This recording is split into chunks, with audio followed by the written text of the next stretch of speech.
un message pour vous les musulmans. Ceux qui ne croient pas au jour dernier ne doivent pas vous dérouter, vous mettre, c'est-à-dire vous conduire en erreur en vous disant qu'un jour, non, qu'il n'y aura pas la fin et que chacun, sa fin, c'est sa mort. Nous connaissons tous que chacun, sa mort et sa fin en réalité. Mais il y aura un jour où tous les êtres vont cesser à y être. Assalamu alaikum wa rahmatullah wa barakatuh. Frères et sœurs musulmans, je vous salue tous en espérant que tout le monde se porte bien et qu'Allah facilite. Inch'Allah, hier vendredi, comme je vous ai dit avant l'heure, que le sujet du vendredi ne sera pas publié comme d'habitude. Donc Inch'Allah, après cela, j'ai jugé utile de partager le sujet avec vous. Pourquoi? Parce que c'est un sujet très important, pertinent, et donc je ne pouvais pas vous priver, n'est-ce pas, de ces rappels tellement beaux et magnifiques. Inch'Allah, c'est pourquoi j'ai donc pris la décision, n'est-ce pas, de repartager ces messages avec vous. Je vais prendre, n'est-ce pas, ces rappels dans ce livre, n'est-ce pas, que vous voyez, à ceux qui le connaissent, ils connaissent, n'est-ce pas, ces livres. Il est vrai que dans certaines choses que nous allons citer ici, il y a certaines que franchement, que nous ferons, soit nous allons nous opposer. Pourquoi? Parce que nous pensons réellement, et pas même que nous pensons, mais c'est que nous constatons tout simplement qu'il y a certaines choses qui sont en contradiction avec le Saint-Coran.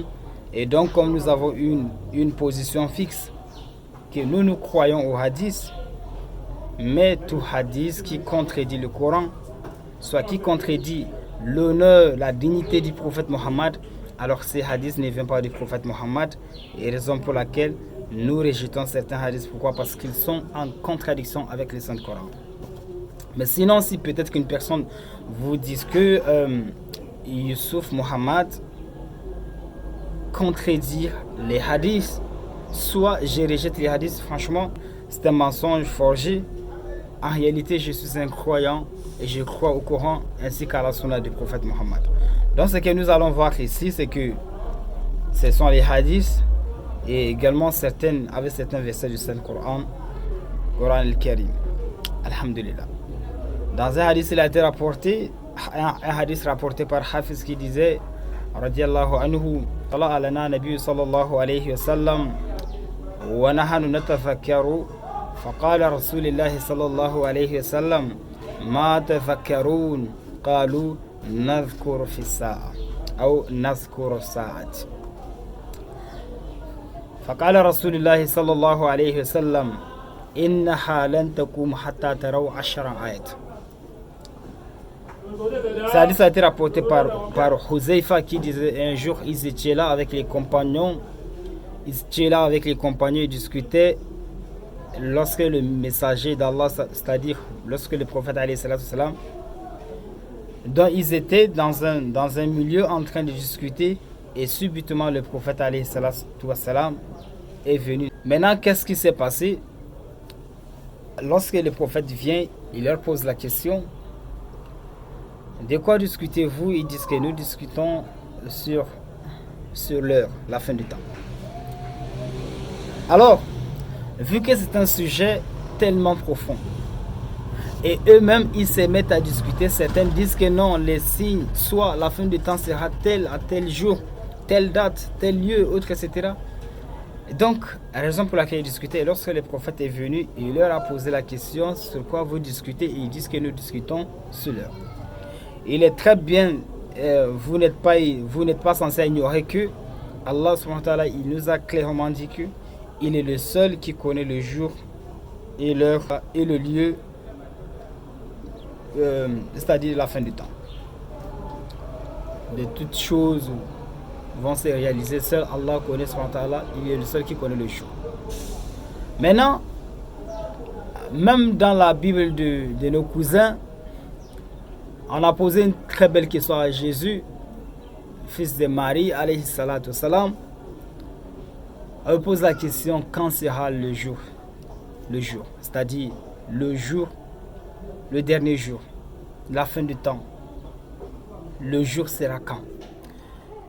À notre grande surprise, celui que nos cousins disaient qu'il était Dieu, soit qu'il est Dieu, Dieu avec D minuscule. Lorsqu'on lui a posé la question, quand sera le jour? Il dit certainement, ni moi, d'après ce qu'ils disent, ni moi, le Fils, ni les anges qui sont dans les cieux, personne ne connaît le jour si ce n'est Dieu lui seul. Et donc, aucune personne ne peut vous dire que voici le jour que la fin du temps va se réaliser. Aucune personne sur cette terre ne va prononcer cela. Et si quelqu'un déjà le dit, alors disons tout simplement que c'est un menteur. Donc, il n'est pas considéré. Alors, Allah subhanahu wa ta'ala dit, il dit au prophète Moussa alayhi salatu salam, Inna sa'atan atiyatan ukadu ukhfiha litujza kullu nafsin bima tas'a wa la yasaddunaka anha man la yu'minu biha fatabba'a hawahu fatarda. Inna sa'atan atiyatan, la fin du temps viendra, elle va arriver forcément. Et Allah subhanahu wa ta'ala, et lorsque la fin du temps arrive, certainement on va attribuer à chacun ce qu'il a œuvré. Que ce qu'il a fait soit bon ou bien mauvais, il sera récompensé pour ça. Et que ceux qui ne croient pas en ça ne doivent pas te dérouter. Un message pour vous les musulmans, ceux qui ne croient pas au jour dernier ne doivent pas vous dérouter, vous mettre, c'est-à-dire vous conduire en erreur en vous disant qu'un jour, non, qu'il n'y aura pas la fin et que chacun, sa fin, c'est sa mort. Nous connaissons tous que chacun, sa mort et sa fin en réalité. Mais il y aura un jour où tous les êtres vont cesser à être sur cette terre. Et c'est pourquoi, non seulement religieusement, mais scientifiquement parlant aussi, la science a fini, n'est-ce pas, par prouver qu'un jour, la terre va se déchirer en plusieurs morceaux. Et qui sait si ce jour qu'ils disent sera le jour de la fin. Eux-mêmes, ils ne connaissent pas le jour. Mais vu la composition, vu la réaction, vu la dégradation, n'est-ce pas, de notre planète actuelle, certainement, ils finissent par comprendre qu'un jour, tout va se saccager, tout réellement va se déchirer en plusieurs morceaux. Allah subhanahu wa ta'ala dit, إذا زلزلت الأرض زلزالها فأخرجت الأرض أثقالها وقال الإنسان ما لها. C'est-à-dire, Allah subhanahu wa ta'ala, il est en train de nous dire clairement qu'un jour viendra où la terre va se déchirer en plusieurs morceaux. Et la terre, en réalité, elle va révéler tout ce qu'elle contient. Tout ce qui était sous le sol, sous la terre. Le jour là, la terre va révéler toutes ces choses qui étaient là-dedans. Et là, on va commencer à se poser la question. Là, on va commencer à se poser la question. Mais qu'est-ce qu'il y a en réalité? C'est quoi le problème? Lui, il ne connaît pas le problème, mais Allah subhanahu wa ta'ala, lui, connaît le problème. Parce que ce jour, même les grands savants ne vont pas penser que non, c'est le jour qu'Allah subhanahu wa ta'ala disait, c'est bien après. Certainement, la terre, elle va raconter. La terre va témoigner contre tout ce qu'elle a subi parce que c'est son Seigneur qui lui a donné cette autorisation.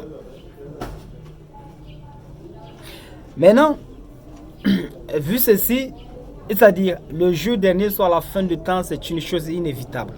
On ne peut pas éviter. C'est une chose inévitable qui va arriver, que nous voulons ou pas. Ça va arriver. Donc, qu'est-ce que nous pouvons dire là concernant? Et c'est donc ces choses que nous allons, Inch'Allah, dire afin de voir ce que n'est-ce pas, afin de voir ce que les hadiths disent de la fin du temps. Lorsque le prophète alayhi salatu salam apparaît, soit lorsqu'il est apparu au milieu de ses compagnons, il a posé la question à ses sahaba, sur quoi vous discutez? Il dit que nous discutons sur le sujet de l'heure. Il dit certainement, l'heure ne va pas tenir. L'heure ne viendra pas tant que vous n'observerez pas ces 10 signes. Et après, donc, le prophète a commencé à citer les 10 signes en question. Premièrement, le premier signe, il dit là-bas, il y a ce qu'on appelle la Dukhan. Dukhan, c'est quoi? C'est une fumée qui va envahir la planète. Et c'est-à-dire, on va se lever un jour où la planète est envahie par une fumée. C'est-à-dire, je ne sais même pas comment. C'est-à-dire une fumée extraordinaire, une fumée du jamais vue. Un jour, ça va réaliser. Et wallahi, ça va arriver. Raison pour laquelle Allah subhanahu wa ta'ala dit: attends donc le jour que le ciel apportera une fumée évidente. Et donc, lorsque ce jour arrive, certainement les gens vont se mettre à se poser des questions. Finalement, c'est quoi? Et lorsque les musulmans vont sortir, ils vont commencer à dire que non, c'est écrit dans le Saint-Coran, non, le prophète a déjà prédit. En ce moment que l'esprit de certains vont commencer à se poser des questions concernant l'islam. Malgré que certains également seront têtus face à la vérité. Parce que ceci est le comportement, n'est-ce pas, de certains mécréants. Lorsqu'ils voient la vérité, ils disent que c'est une magie. Le prophète dit en deuxième position à Dajjal. Dajjal, comme nous le connaissons tous, lorsqu'on dit Dajjal, on fait allusion à l'Antichrist. Et ça, je pense que nous avons parlé de ce hadith la fois passée. Le hadith qui a porté, n'est-ce pas, Dajjal comme l'un des signes de la fin du temps, et qu'il sera tué par un prophète qui dit qu'il va revenir. Inch'Allah, nous allons arriver. Dajjal ne se retrouve pas, et nous n'avons aucune trace dans le Coran qui prouve qu'un soi-disant Dajjal va arriver dans ce bas monde. Donc, en réalité, Dajjal, qui définit un faux prophète. Les chrétiens l'appellent l'antichrist. Pourquoi? Parce qu'il viendra pour dire qu'il est Christ, alors que c'est un faux Christ. Et pourquoi on l'appelle l'antichrist? Et les musulmans l'appellent Masih et Dajjal. C'est la même chose. Masih et Dajjal et l'antichrist, c'est la même chose. Masih, c'est qui Masih? C'est Isa, fils de Maria.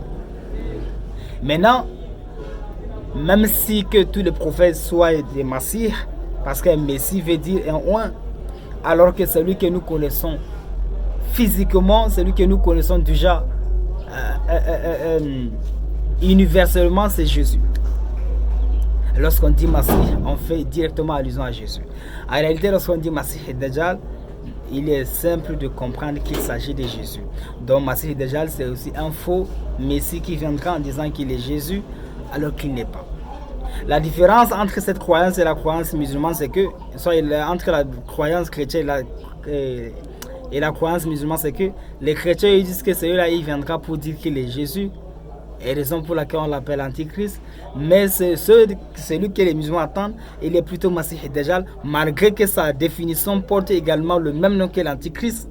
Mais pour eux, ce n'est pas qu'il viendra dire qu'il est prophète Jésus, mais il va se mettre à prophétiser. D'un moment à l'autre, il va dire qu'il est un homme de Dieu. D'un moment à l'autre, il va dire qu'il est un prophète. D'un moment à l'autre, il va dire même qu'il est Dieu. Et qu'il va dérouter franchement beaucoup de croyants, machin. Bon, en réalité, tout ceci, Inch'Allah, c'est un sujet également, c'est un sujet propre qui mérite également une assise spécifiquement pour lui. Donc, Inch'Allah, nous allons revoir ça un jour. À la troisième position, le prophète, il nous parle de Dabat, ou Dabat, c'est-à-dire une bête qui un jour, vers la fin du temps, elle va sortir, elle va commencer à parler aux gens. Une bête. Maintenant, cette bête, il y a certains savants qui font c'est-à-dire ils donnent certains commentaires, les charh, en disant que cette bête, c'est la fille de la chamelle du prophète Salih qui a été tuée par les mécréants de son époux.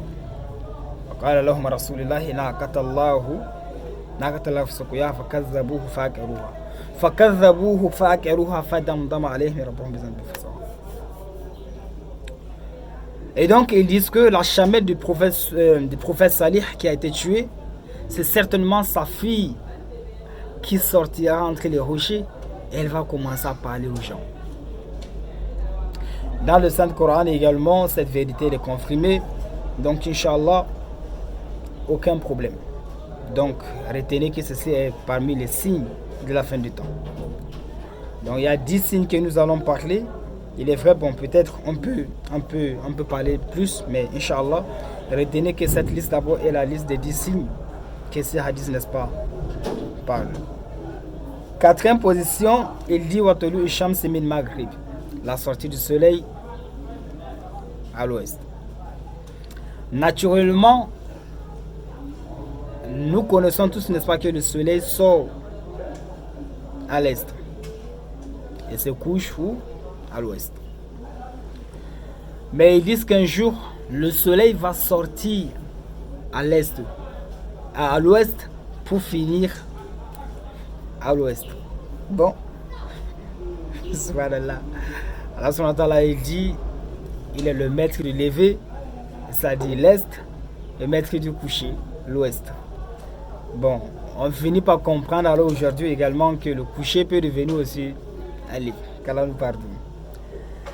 Bon, en cinquième position, d'après ces hadiths, Wanazul Isa bin Maryam. Et là, la venue de Jésus aussi, fils de Marie, que nous avons parlé à plusieurs reprises. Même ici, il y a certains savants qui s'opposent à cette déclaration en disant que non. Si on dit que Jésus va revenir, mais certainement, le Coran, peut-être le Coran est contredit par cette parole. Pourquoi? Parce que dans le Saint-Coran, Allah subhanahu wa ta'ala dit وَمَا مُحَمَّدٍ أَبَا أَحَدٍ مِنْ رِجَالِكُمْ وَلَكِنَّ رَسُولَ اللَّهِ وَخَاتَمَ النَّبِيِّينَ. Certainement, le prophète n'est pas le père de l'un de vos hommes. Il n'est juste qu'un messager d'Allah et le dernier des messagers. En arabe, lorsqu'on utilise un terme hatim, une bague peut s'appeler hatim en arabe. Pourquoi? Parce qu'elle a une forme rondeur. Et en plus, elle n'a pas d'entrée. C'est-à-dire qu'il n'y a pas d'entrée.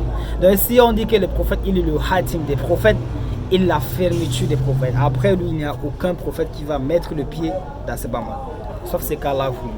Mais après lui, il n'y a pas un prophète qui va mettre encore un pied sur terre. Et en plus, un prophète déjà passé depuis un temps précis. Et ils disent encore que Allah subhanahu wa ta'ala, il a dit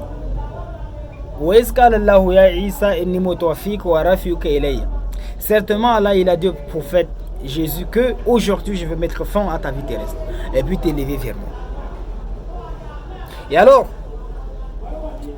pourquoi Allah subhanahu wa ta'ala il a dit il mettra fin à la vie terrestre de Jésus? Et certainement nous comprenons par là qu'il s'agit, parce que le terme mutawaffiq ici désigne quoi? Il désigne la mort.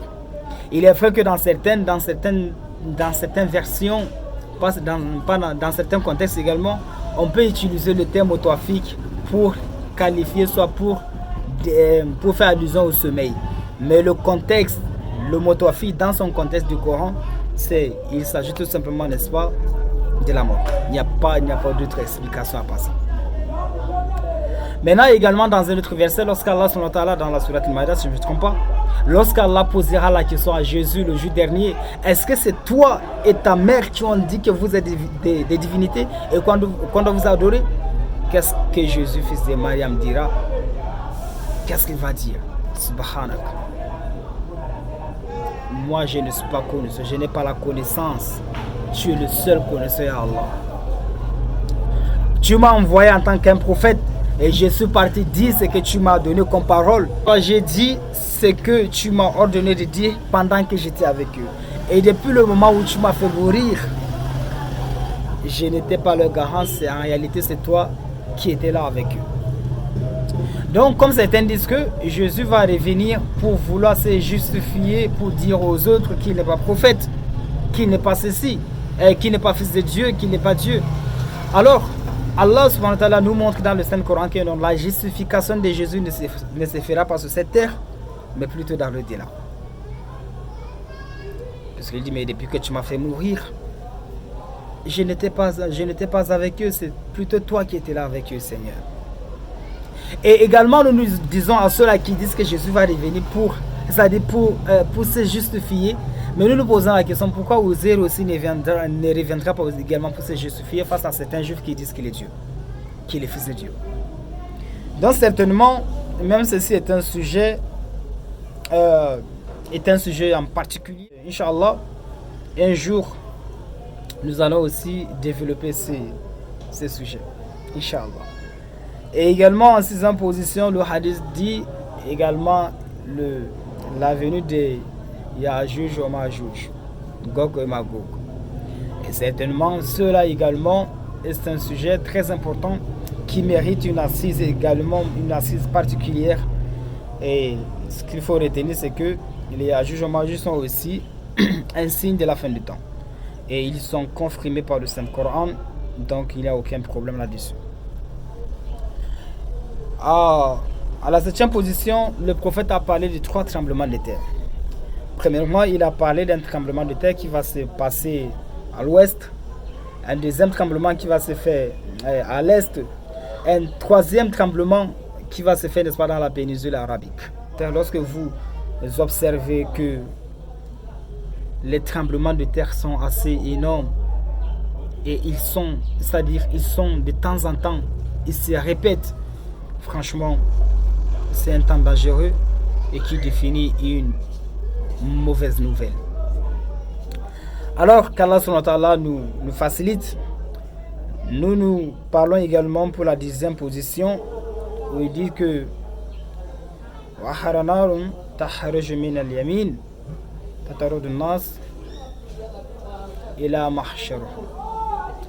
également un feu qui va sortir, et ce feu, en réalité, il va repousser les gens à aller vers le lieu de rassemblement. Et c'est un indice que le lieu de rassemblement, ici, il s'agit de la Mecque et que c'est là-bas que les gens vont se rassembler. Nani, nanana, bon. Également, ils ont cité parmi ces 10 choses, ils disent que même ceci est également parmi les 10 de la fin du temps. Mais dans tous ces 10 signes, n'est-ce pas, de la fin du temps que nous avons cités dans ce hadith, il y a juste quelques qui sont confirmés par le Saint-Coran et certains ne sont pas dans le Coran. Et vous savez que lorsqu'en islam, Allah subhanahu wa ta'ala dit lorsqu'il y a une chose qui n'est pas claire, essayez de vous référer, n'est-ce pas, soit remettez la chose vers Allah ou bien son prophète, qui veut dire le Coran ou bien les hadiths. Maintenant, s'il y a un hadith que nous comprenons et que nous constatons que ce hadith en réalité il est flou, la meilleure chose à faire c'est de quoi? C'est de consulter d'abord le Saint-Coran. Pourquoi? Parce que lui, le Coran, c'est la révélation directe d'Allah subhanahu wa ta'ala sur le prophète Mohammed. Et le prophète, lui, il est le messager d'Allah.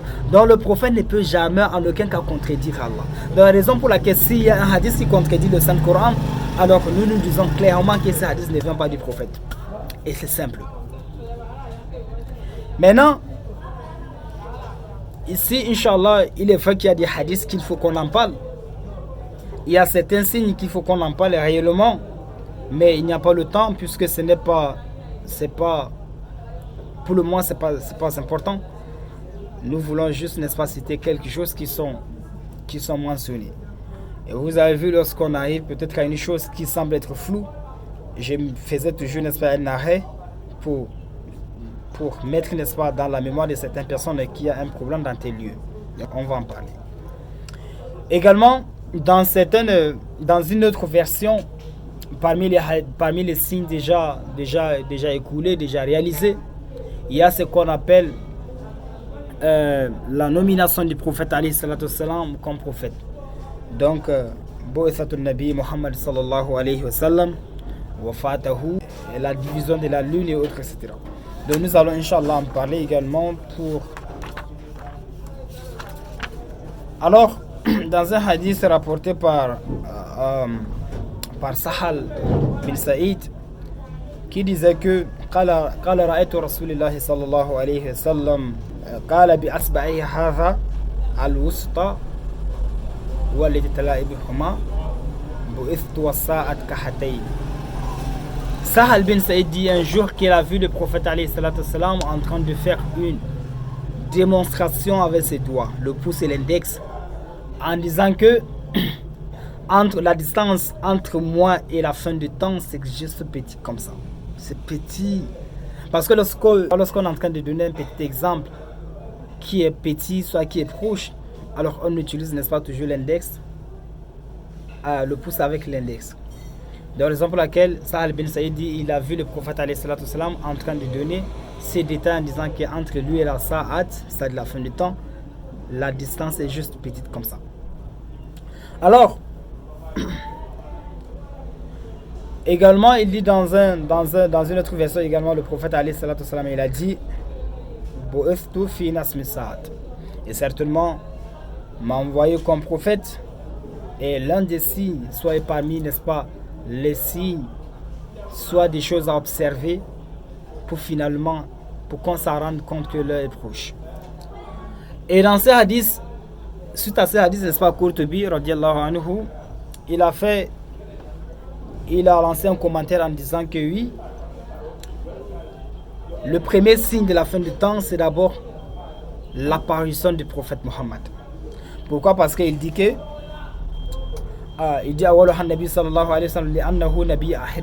pourquoi? Parce que le prophète lui, il est le dernier prophète, soit le prophète de la dernière génération. Pourquoi il dit pourquoi?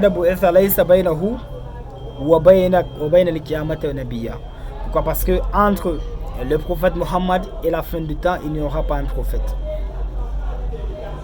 Et voici la raison de Qurtubi qu'Allah l'a écrit. Bon, également, il y a certains également qui disent que la mort du prophète également est le deuxième signe de la fin du temps. Si la nomination du prophète Mohammed est comme le premier signe de la fin du temps, et ça veut donc directement indiquer sa mort également est le deuxième signe de la fin du temps. Alors, puisqu'ils disent que l'apparition et le décès du prophète alayhi salatu wassalam sont des signes de la fin du temps déjà réalisés, et donc, Inch'Allah, nous allons également en parler de ces signes. Si vous constatez ici, ça c'est une image de la lune. Et également ici en haut, c'est un verset de la sourate Al-Qamar. Voilà, subhanahu wa ta'ala dit Iqtarabat as-sa'at wa inshaqa al-qamar wa in yaraw ayatan yu'ridu wa yaqulu sihrun mustamir. Allah subhanahu wa ta'ala dit certainement l'heure s'approche et la lune est fendue. Alors, la lune est fendue ici, c'est là où il y a un problème. Certains savants disent que non, cela ne s'est pas encore réalisé, mais que ça va se réaliser un jour, vers la fin du temps. Certains disent que non, ce signe est déjà réalisé à l'époque du prophète Mohammed, comme je vais citer également un hadith ici, un hadith rapporté par Anas qui disait, radiallahu anhu, Inna ahlu makat sa'alu Rasulillahi sallallahu alayhi wa sallam an yurihim ayat fa'arahum shaqaq al-qamar. Ce hadith a été rapporté par Anas qui disait, les habitants de la Mecque ont demandé au prophète alayhi salatu wassalam un signe. Ils ont demandé le prophète pour qu'il fasse un miracle. Non parce qu'ils croient et parce qu'ils ne croient pas, mais parce qu'ils veulent que leur iman, leur foi se renforce. Et il dit Fa'arahum shaqaqul qamar. Et alors le prophète alayhi salatu wassalam leur fait voir la lune déjà fendue en deux. Et donc ici, c'est un hadith clairement, et si nous essayons de voir, n'est-ce pas, il y a même une référence, n'est-ce pas, vers laquelle on renvoie le lecteur. Donc d'après ces hadiths, la lune a été déjà fendue depuis à l'époque du prophète Mohammed. Donc en réalité, ils disent que le verset de la sourate Al-Qamar faisait allusion à cela. Vous attendez quoi comme signe de la fin du temps? Et la fin s'approche, de même que la lune a été fendue et vous aviez vu. Et certainement, c'est là un signe de la fin du temps. Certains disent que non, cela ne s'est pas encore réalisé. Pourquoi? Parce que Allah a tout simplement dit Aqtarabati sa'at wa inshaqa al-qamar. C'est tout simplement comme il a dit dans la sourate Az-Zalzala. Il dit Iza zulzilatil ard zulzalaha wa akhrajatil ard athqalaha wa qala etc.